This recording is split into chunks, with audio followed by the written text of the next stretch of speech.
अच्छे से सफाई करना। महल में गंदगी बिल्कुल बर्दाश्त नहीं होगी। रानी तैयार होकर कमरे से बाहर निकलती है। शीला महल में साफ सफाई का काम करती है। उसकी नजर अचानक महारानी के कीमती हार पर पड़ती है। उसके मन में एक लालच भरा ख्याल आता है, अगर ये हार मेरे हाथ लग जाए तो मेरी सारी गरीबी खत्म हो जाएगी। इसी लालच में वह मौका पाकर वह चमचमाता हीरों का हार चुरा लेती है। और कुछ समय बाद, महाराज, आप तो जानते हैं वो हार मेरे लिए सिर्फ एक गहना नहीं बल्कि मेरी माँ की दी हुई आखिरी निशानी है। मेरा हार वापस चाहिए, किसी भी कीमत पर। आप कैसे राजा हैं? अभी तक मेरे उस कीमती हार को नहीं ढूंढ पाए। महारानी, चिंता मत करो। जिसने राजमहल में चोरी की है वह बच नहीं सकता। मैं खुद उसे पकड़ूंगा और कड़ी से कड़ी सजा दूंगा ताकि कोई दोबारा ऐसी गलती करने की हिम्मत ना करे।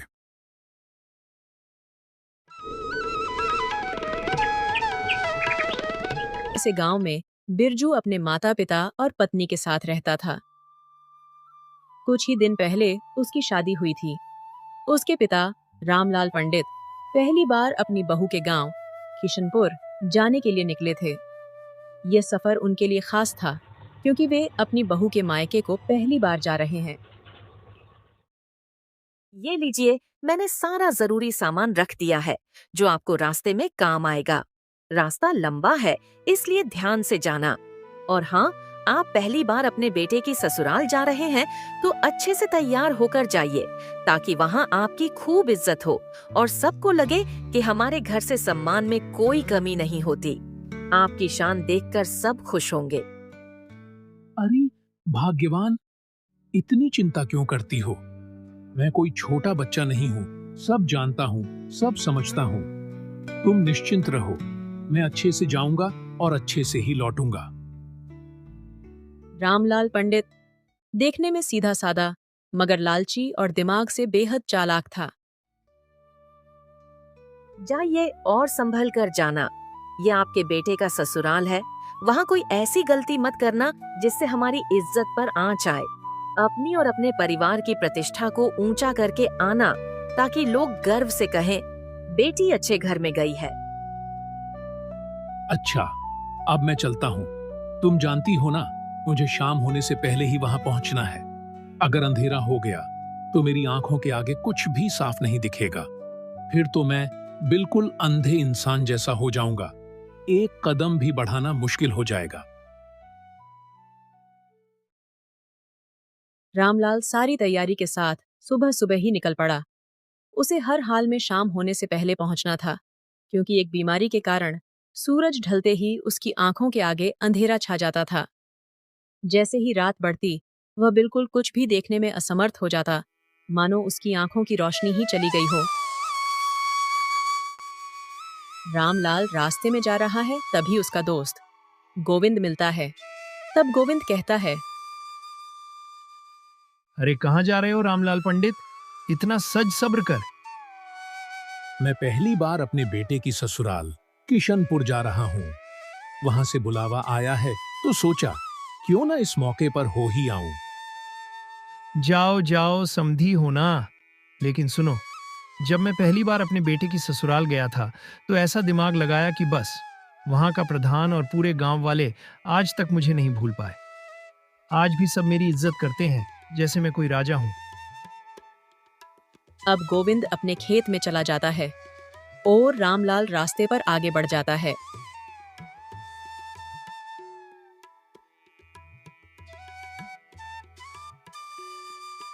अरे बाप रे, ये गर्मी तो जान ही ले लेगी। कहीं छांव में बैठकर थोड़ा आराम कर लिया जाए, नहीं तो सच में भट्टी में सिक जाऊंगा।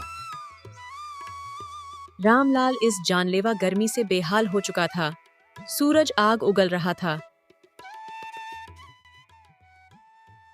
और पसीने से तरबतर हांफते हुए वह एक बड़े घने पेड़ की छांव में जा बैठा। यहाँ कितनी शांति है इस पेड़ के नीचे। थोड़ी देर आराम कर लेता हूँ, फिर आगे बढ़ूंगा। आराम करते हुए पता ही नहीं चलता कब उसकी नींद लग जाती है और जब कुछ देर बाद उसकी आंख खुलती है तो एक गाय रामलाल के थैले से कुछ खा रही है। अरे अरे, ये गाय कहां से आ गई? भाग भाग यहां से। अरे, लेकिन ये तो बड़ी सुंदर गाय है। गले में झुनझुनाती हुई प्यारी सी घंटी भी है। पर ये यहां आई कैसे? कौन इसे छोड़कर चला गया? अरे, मैं तो बहुत देर तक सोता ही रह गया। पता नहीं अब शाम होने से पहले गांव तक पहुंच भी पाऊंगा या नहीं। नहीं नहीं, अब और देर नहीं कर सकता। जल्दी जल्दी निकलना होगा। रामलाल पंडित सूरज को देखते हुए तेजी से कदम बढ़ा रहे थे, पर वक्त किसी के लिए नहीं रुकता। किशनपुर पहुंचने से पहले ही शाम ढल गई। अब अंधेरा घिरने लगा था, ठंडी हवा चल रही थी। तब रामलाल चारों ओर देखता है और सोचने लगता है, अब क्या करूं? कहां जाऊं? अंधेरा होने ही वाला है और अब तो अपनी मंजिल तक भी नहीं पहुंच सकता। अरे, अब तो पूरा अंधेरा छा गया। मुझे कुछ भी दिखाई नहीं दे रहा। अरे, ये मंदिर। हे भगवान, अब आप ही कुछ कीजिए। क्यों ना आज रात यहीं रुक जाऊं। कल सुबह होते ही आगे बढ़ जाऊंगा। हाँ, यही ठीक रहेगा। आज की रात इसी मंदिर में काट लेता हूं।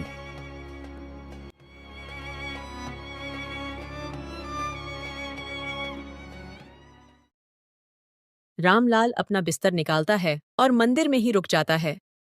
थकान के मारे उसकी आंखें भारी होने लगती हैं, लेकिन तभी कुछ आहट होती है।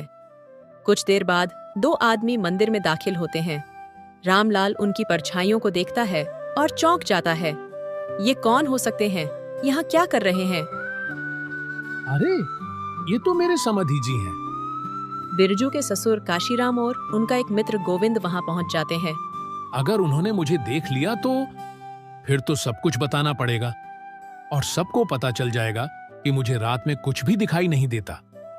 नहीं नहीं, इससे तो मेरी बहुत बेइज्जती हो जाएगी। बेहतर होगा कि मैं चुपचाप लेटा रहूं, कहीं उन्होंने मुझे देख ना लिया हो। अरे काशीराम, तुम कुछ चिंतित लग रहे हो, क्या बात है? हाँ मित्र, आज मेरे समधी आने वाले थे, लेकिन अभी तक घर नहीं पहुंचे। और देखो, मैं उनके लिए बाजार से ताजी जलेबी भी लाया था। अब तो रात भी हो गई है। अरे हो सकता है कि वो अब कल आए। चिंता मत करो, सब ठीक होगा। अब वो चले जाते हैं। तब रामलाल चैन की सांस लेता है और सोचने लगता है, चले गए, अब सो जाता हूं मैं।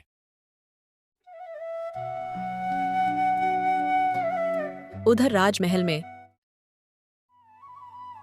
आप कैसे राजा हैं? अभी तक मेरे उस कीमती हार को नहीं ढूंढ पाए। महारानी, अभी तक कोई सुराग नहीं मिला, लेकिन मैंने अपने सबसे भरोसेमंद लोगों को चोर का पता लगाने के लिए भेज दिया है। ज्यादा देर नहीं लगेगी, बहुत जल्द हम उसे पकड़ लेंगे। राजा मंत्री से बात करते हुए, तुम कुछ भी करो, लेकिन उस चोर का पता जल्द से जल्द लगाओ। मुझे किसी भी हाल में वह हार वापस चाहिए। जी महाराज, जैसे ही कोई खबर मिलेगी मैं आपको तुरंत सूचित करूंगा।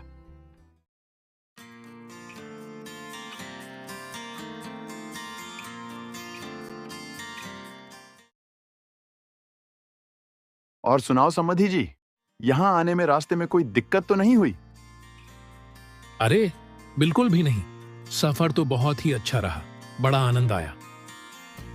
अब तो भूख भी लगने लगी है, कुछ खा लेते हैं। अरे हाँ, वो जलेबी तो लाओ जो आप मेरे लिए कल बाजार से लाए थे।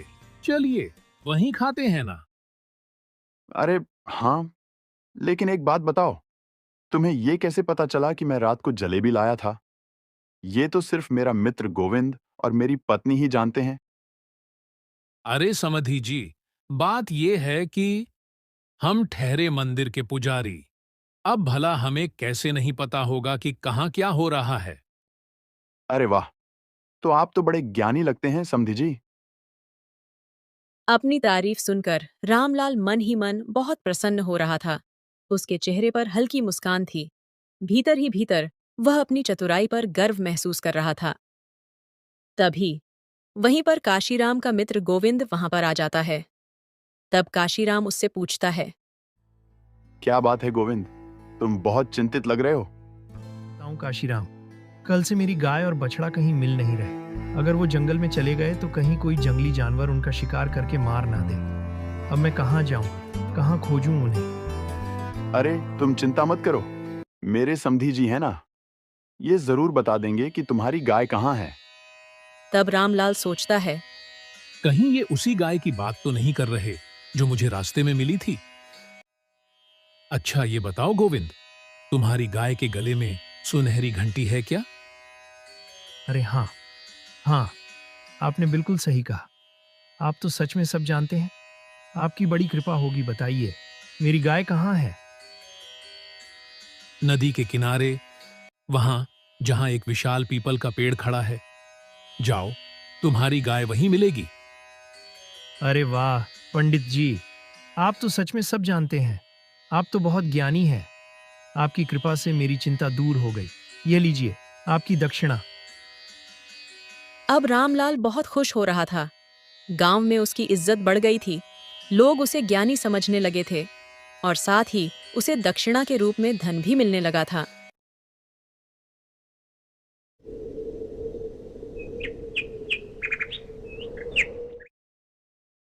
उधर गोविंद जब बताई हुई जगह पर पहुंचा तो सच में उसकी गाय वहीं थी। वह खुशी खुशी गाय को लेकर वापस लौट रहा था, लेकिन तभी राजा का मंत्री रास्ते में गोविंद को मिल जाता है।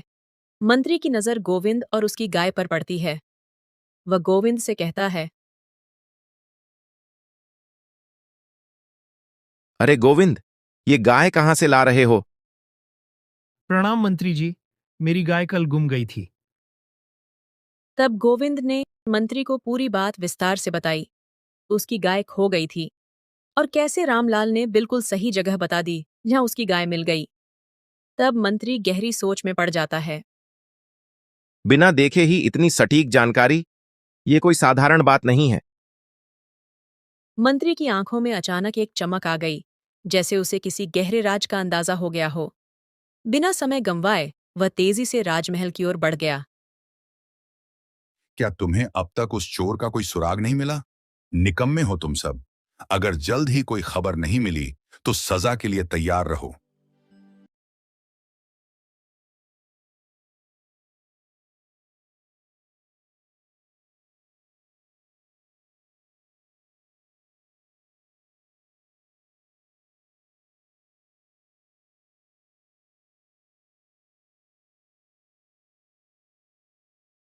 अचानक घबरा जाता है।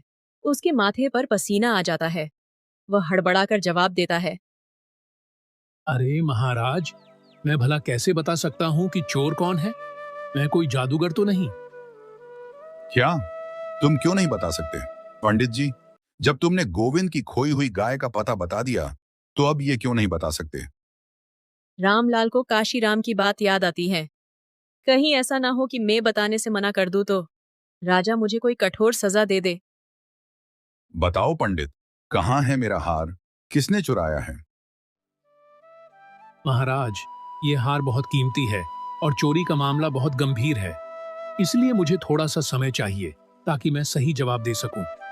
ठीक है, लेकिन याद रहे तुम्हारे पास सिर्फ आज रात का समय है। कल सुबह दरबार में हाजिर होकर इसका जवाब देना होगा, वरना परिणाम ठीक नहीं होंगे।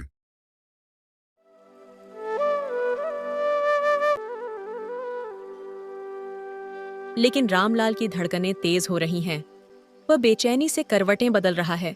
उसकी आंखों में चिंता साफ झलक रही है। अब कुछ सोच रामलाल, नहीं तो कल तो तू गया। राजा ने सुबह तक का समय दिया है। अगर मैंने कुछ ना बताया तो ना जाने क्या सजा मिले। अचानक रामलाल के मन में एक ख्याल आता है। क्यों ना मैं अभी रात को ही अपने गांव भाग जाऊं। हाँ, यही सही रहेगा। अगर यहां नहीं रहूंगा तो राजा मुझसे कुछ पूछ ही नहीं पाएंगे। पर मुझे रात में कुछ दिखाई ही नहीं देता। अगर कहीं गलत रास्ता पकड़ लिया तो और मुसीबत में फंस जाऊंगा। हे भगवान, अब आप ही कुछ कीजिए। मैं तो बुरी तरह फंस गया। वह धीरे धीरे दरवाजे की तरफ बढ़ता है, लेकिन तभी ठिठक जाता है। बाहर घना अंधेरा फैला हुआ है, कुछ भी साफ दिखाई नहीं दे रहा। चारों ओर डरावनी खामोशी है। उधर शीला भी बहुत परेशान थी।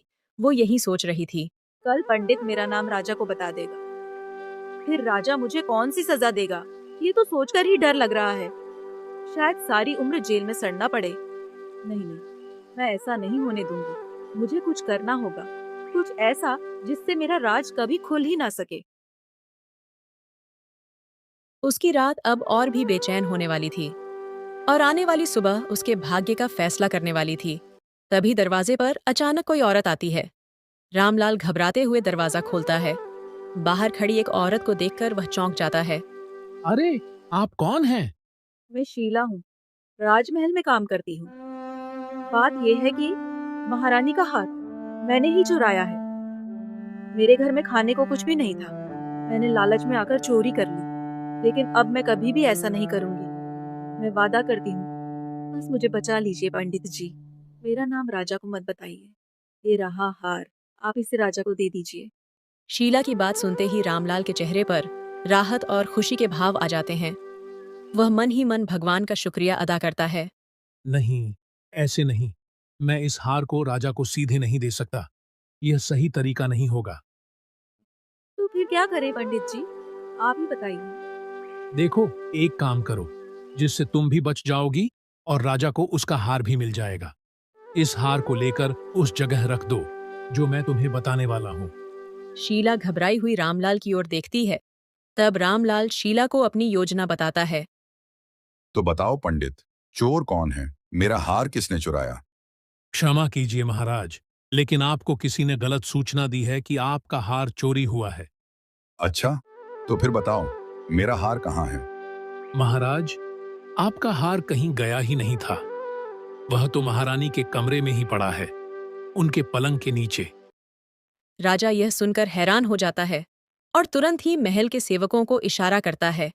कुछ ही पलों में सेवक लौट कर आते हैं और हाथ में वही हार होता है।